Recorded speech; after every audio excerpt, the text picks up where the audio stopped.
ইয়া জাল জালালি ওয়াল ইকরাম ১১১ বার পাঠ করে পানিতে ফুঁ দিয়ে ঘরের চারপাশে ছিটিয়ে দিলে কি হবে জানলে আপনি অবাক হয়ে যাবেন। প্রিয় ভাই ও বোনেরা যারা আছেন, আপনারা যদি ইয়া জাল জালালি ওয়াল ইকরাম এই দোয়াটি ১১১ বার পাঠ করে পানিতে ফুঁ দিয়ে আপনার ঘরের চারপাশে ছিটিয়ে দিতে পারেন, তাহলে আপনার ৩টি উপকার হবে। নাম্বার ১, আপনি যদি ইয়া জাল জালালি ওয়াল ইকরাম ১১১ বার পাঠ করে পানিতে ফুঁ দিয়ে এরপর ঘরের চারপাশে ছিটিয়ে দেন, তাহলে আপনার নাম্বার ১ যে উপকারটা হবে সেটা হচ্ছে আপনার ঘরে কখনো দুষ্ট জিন আক্রমণ করতে পারবে না। আমরা কিন্তু এখন এটা প্রায়ই দেখতে পাই।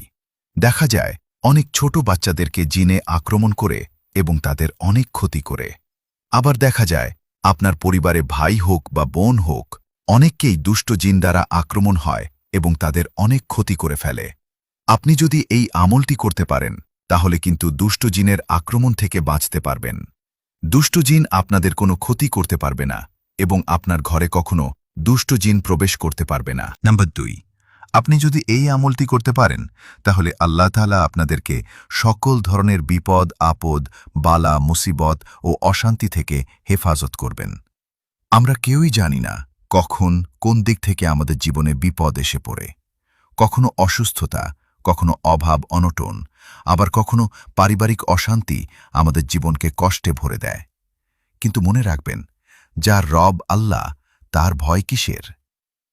নাম্বার ৩, এরপর নাম্বার ৩ যেটা হচ্ছে, আল্লাহ তাআলা আপনাদের সংসারের যত ষড়যন্ত্র আছে, যত অশান্তি আছে, আল্লাহ তাআলা এগুলা থেকে আপনাদেরকে হেফাজত করবেন। আমাদের মধ্যে অনেকেই আছেন স্বামী স্ত্রীর মধ্যে অনেক মিল নাই, সংসারে অশান্তি আর অশান্তি। স্ত্রী স্বামীকে দেখতে পারে না, আবার স্বামী স্ত্রীকে দেখতে পারে না, মানে একটা সমস্যা লেগেই আছে সংসারের মধ্যে। দেখা যায় অনেক ইনকাম করতেছি কিন্তু কোনো বরকত নাই, একের পর এক সমস্যা লেগে আছে, অশান্তি লেগে আছে। আপনারা যদি এই আমলটি করতে পারেন, তাহলে আপনাদের সংসারে যত অশান্তি আছে সব দূর হয়ে যাবে ইনশাআল্লাহ। আমলটি যেভাবে করবেন সবাই মনোযোগ দিয়ে শুনুন। তার আগে ছোট্ট একটি অনুরোধ, ভিডিওটি দেখা হলে কমেন্টে মাশা আল্লাহ বা আলহামদুলিল্লাহ লিখে শেয়ার করে অন্যদের দেখার সুযোগ করে দিবেন।